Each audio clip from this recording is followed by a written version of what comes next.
WYKRadio.com is brought to you by WWE Shop.com.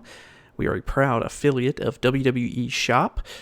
For those days when we don't have WWE content going on and there are no specials, I always have specials for you. Simply visit my website at WYKRadio.com. Click on the WWE Shop affiliate link and you will find discounts for you there. WYKRadio.com is also brought to you through a great partnership with Amazon.com. Simply visit WYKRadio.com and click on the Amazon affiliate link.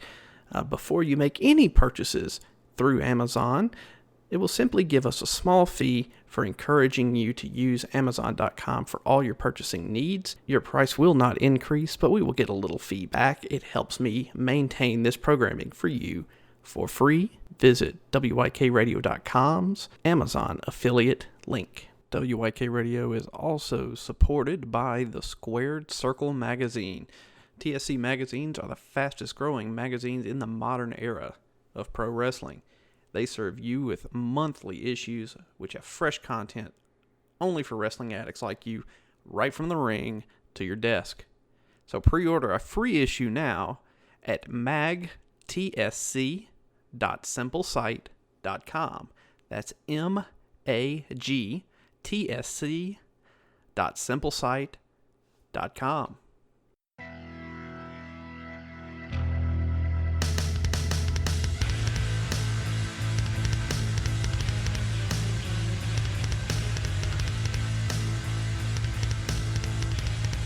Hello again, ladies and gentlemen. Welcome to WYK Radio, the podcast. Coming to you now from our new home offices in Memphis, Tennessee. Sorry to have skipped out on you guys last week, but the whole moving process is kind of a pain in the ass. So we had to take care of that first. So let's take a look back at some of the news in WWE. Let's take a look at what went on over the weekend and on Raw and SmackDown this week. First up, my thoughts about what we saw on Payback. Everyone kind of went into that show thinking, well, this is kind of just retread and there's not going to be a whole lot going on here. We kind of could figure out all the results. Boy, were we wrong. We couldn't figure out a damn thing to speak of. They did a great job with Payback. Not to mention the utter silly bullshit that was the House of Horrors match. Yeah, I have looked back on it now. I started off absolutely hating that damn thing. But I look back at it and it was just the silliest bullshit of all time. I've really got to come out in favor of that. Just stupid, idiotic bullshit. Why not? Why the hell not? Let's just do it and have fun. Who gives a shit? Not me, that's for sure. But the rest of the card was out and out very good. We didn't get really a bad match among them. The low point of the night was the House of Horrors match itself, which we all knew it was going to be. It was just the function of how bad is this shit gonna be. Apparently not that bad. So we'll take that for what it's worth. We got a weird title change that self-corrected 48 hours later, with Jericho picking up the U.S. title and moving to SmackDown. Really interesting way of putting him over there, considering he's leaving. And probably after Tuesday, considering that ass beating he took from Kevin Owens after the match was over, after Kevin won. But the rest of the matches went really, really well. We had the Hardys and Cesaro match where we got a heel turn out of Cesaro. And why not? We need another heel tag team with the Revival being out for what it seems like 6 to 8 years with a broken jaw.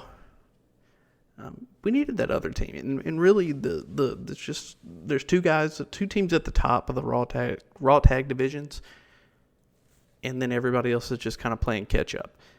That's fine, but we got two at the top, and they're very good.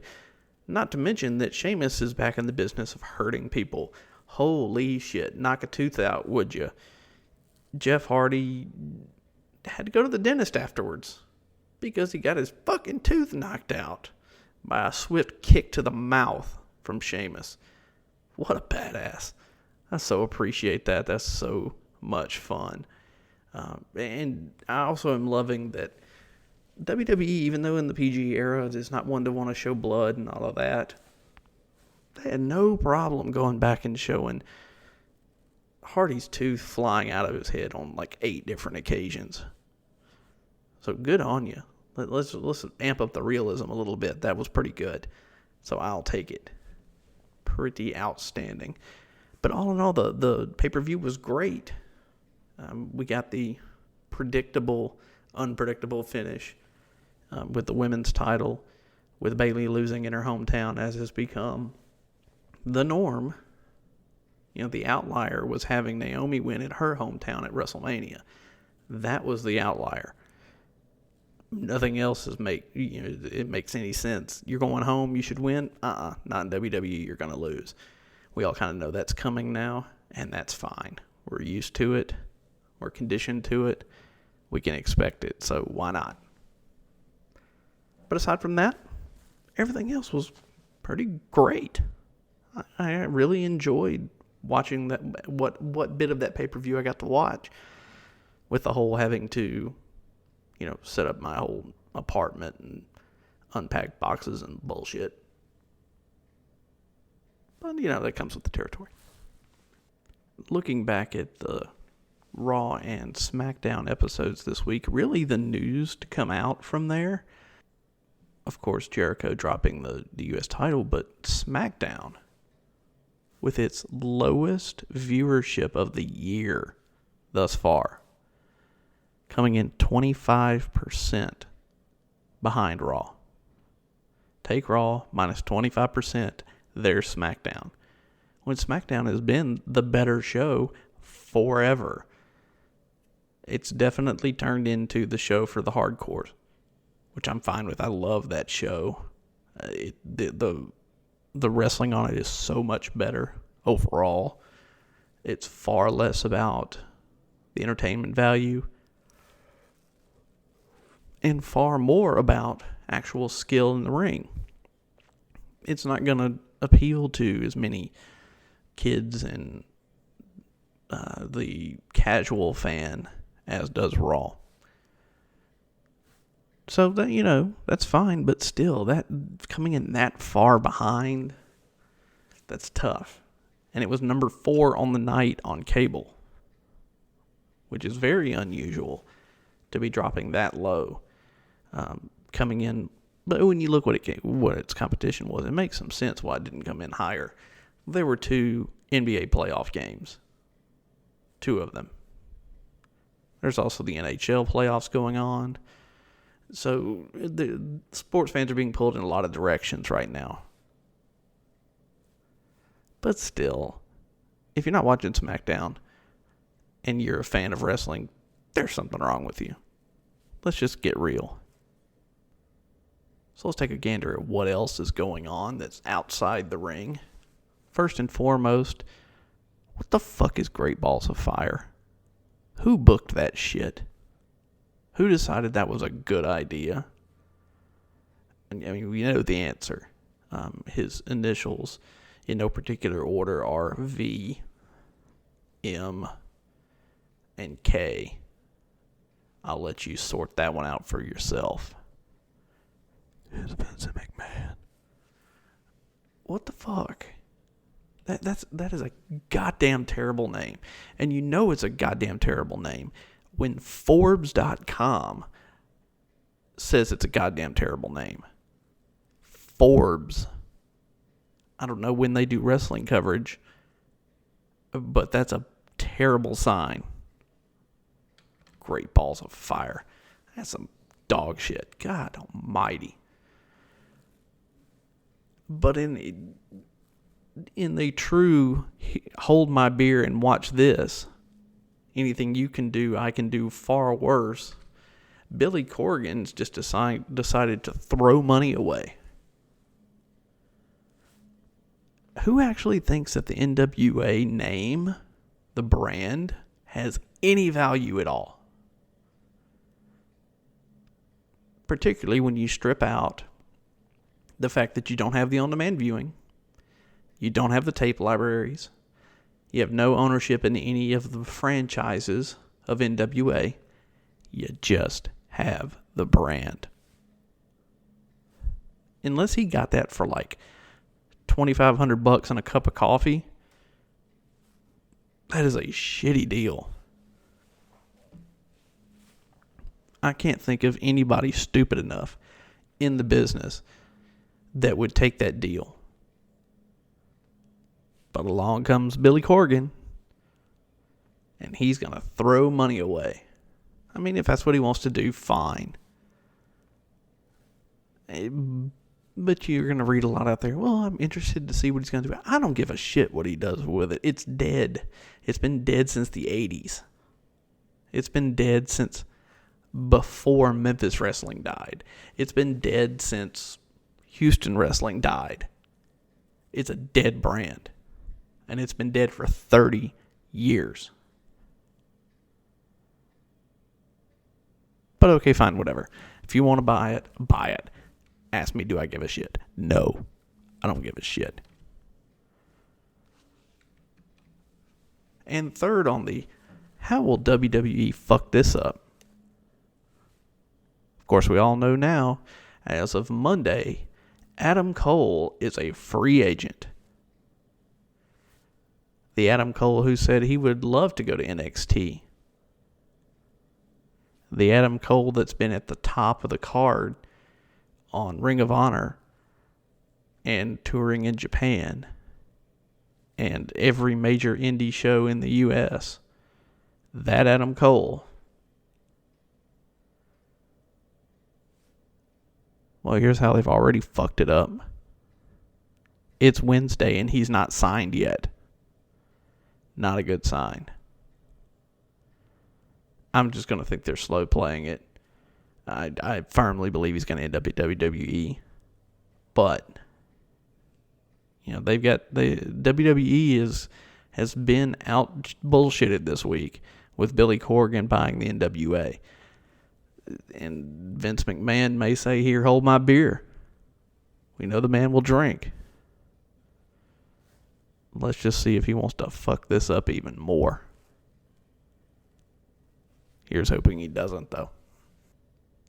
So now the rant this week. It's not really going to be a rant, but it's going to be something that I heard off Steven Larson listening to their, I guess, Tuesday show going over Monday Night Raw. And it's specifically in reference to the Hardys. Everyone seems to be convinced that no one has an idea in the business, in and around the Hardys, of what to do with the broken gimmick. Everyone believed that after Sunday night, after Sheamus and Cesaro turned heel on the Hardys, knocked Jeff's tooth out, beat the shit out of him afterwards, that was going to be enough to break them. So Monday night, everyone was looking forward to seeing broken Matt Hardy and Brother Nero walk out. And they didn't get it. And they're pissed. The fuck is wrong with you? Of course they weren't going to walk out as a broken gimmick after just a heel turn by another team. Nothing really happening to them other than an ass beating. Who gives a shit? What's going to make them broken? We'll see. But it's going to be something major. And it's going to be something between the two of them. Just like it was before.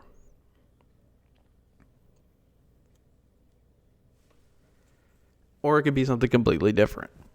It could simply be that, you know, they dropped the belts at Great Balls of Fire. God, I'm going to hate saying that fucking name. Maybe they dropped the belts there to Sheamus and Cesaro. And the degree of the beating that they go through and lose the belts clean would be enough to break Matt again. Maybe we just get Matt cycling through all his iterations for a while. We've seen it on Twitter. It's been awesome. It seems like every 30 minutes he changes his profile name on Twitter. Just cycling through. Which, if you're paying attention, the man's been through a lot of gimmicks. Many of them that have worked. Including the broken gimmick. The broken universe.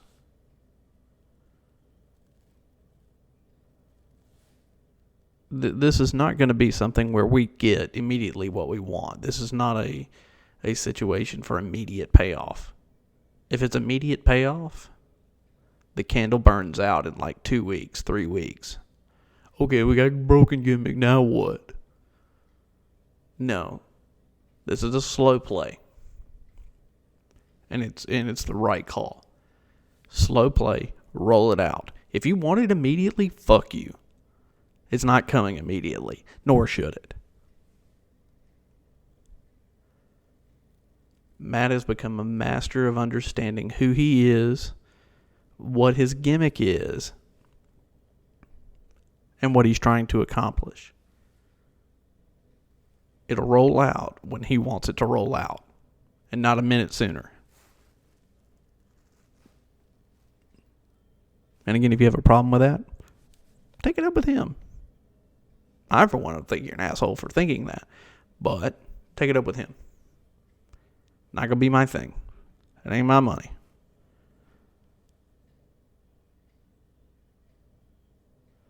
But it comes along the same lines of we've become very impatient as fans. Very impatient. And I think it has to do with our want for all the inside information we can get. All the behind the scenes, behind the curtain access that's possible. We want it all. We want it now. Just like the rest of the culture. I, for one, have just decided you take a step back. You slow down. And you enjoy what's being presented in front of you. Do I still think about the long term?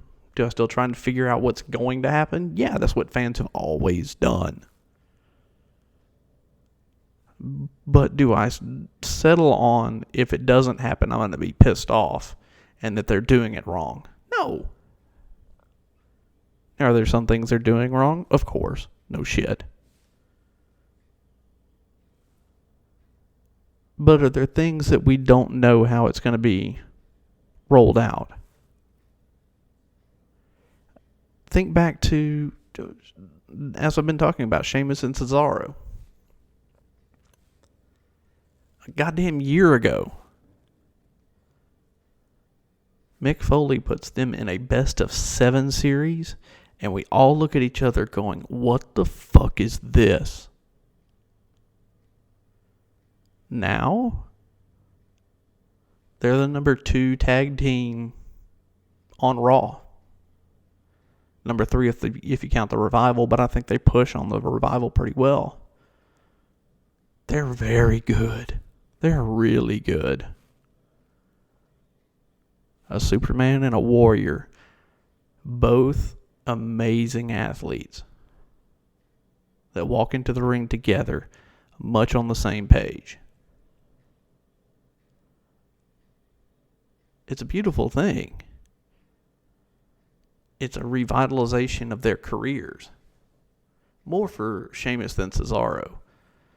But Cesaro's going to get to explore his heel side if it's something that he can accomplish on the big stage. Maybe he can't. We'll find out. But that's a long play from where they were to where they are. That was a long, long play. I think it's paid off.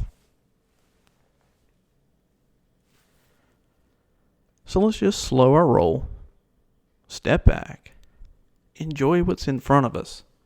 If we want to talk about it later, where we think it may be going, sure. But stop the whole grasping it. I need to know what happens next. I gotta know. It's important. It's vital. It's necessary. It's vital to the forward effort. No, it's not. And if you think it is, calm down.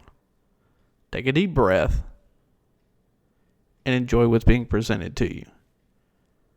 It's a goddamn TV show. It's been on for 25 years or more if you want to count the other iterations. But Raw's been on 25 years. It's excellent. It's so much fun. As adults, we get to be kids again. As kids, we get to feel like we're doing something wrong because we're watching people fight each other every week. Just enjoy it for what it is, because it's a blast. So just take a breath and watch what it is. And then think about it. Think where you would like it to go. But don't be searching for reasons to make you right. So what if you're right? Whoop-de-doo. Give yourself a pat on the back and go jerk off. Hell, I enjoy being wrong, because then I'm surprised. And if I'm surprised about something, after all these years watching wrestling, that's the best feeling in the world. Pull the wool over my eyes. Make me think you're going one way and then swerve another. Every once in a while. Not the shit-stained Vince Russo way of everything needs to be a swerve, so nothing's a swerve. Fuck you. But legit swerves. Play it one way. Pay it off another. Or don't. Keep me guessing. It's fun. Enjoy it. So that's going to be it for us this week, guys. Really enjoyed bringing this podcast to you today. Going to try and again keep it on the shorter end. Make this a quick bite to enjoy, as opposed to the 3.5 hour long diatribes that are out there. Let's just have some fun. Let's talk about what happened. You get to hear my opinion on it. If you want to submit your opinion to it, WYKRadio@gmail.com. Go to WYKRadio.com. Find the discounts. Find the freebies. Find the phone number. Give me a call. Leave me a voicemail. I'd love to answer your questions. Give you my thoughts on what's going on in the world of professional wrestling / sports entertainment. Yuck. It's pro wrestling. We love it. And until next week, I'm up.